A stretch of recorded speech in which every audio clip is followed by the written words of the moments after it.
أفضل أشكال العلاقات العاطفية هي العلاقة اللي بتاخد شكل حرف اتش.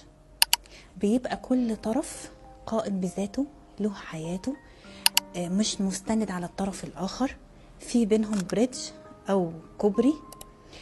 لو طرف من الاتنين اختفى لأي سبب، الطرف التاني مش هيقع ولا هينهار، حتى لو أخد فترة بيتألم أو مش متقبل، ولكن هيفضل واقف وهيفضل مكمل. وأسوأ أشكال العلاقات العاطفية هي العلاقة اللي بتاخد شكل حرف تي، بيبقى فيها الشريك مستند على شريكه. لو الشريك اختفى لأي سبب، الشريك هينهار، ودي علاقة من أسوأ العلاقات، ودي اللي بيكون فيها الشريك مستند على شريكه ماديا عاطفيا، وفي الغالب دي اللي بتكون العلاقة اللي فيها تعلق عاطفي أو تعلق مرضي.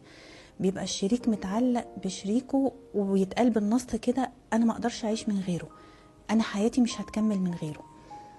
ففي العلاقة دي لو الشريك اختفى لأي سبب، شريكه هينهار.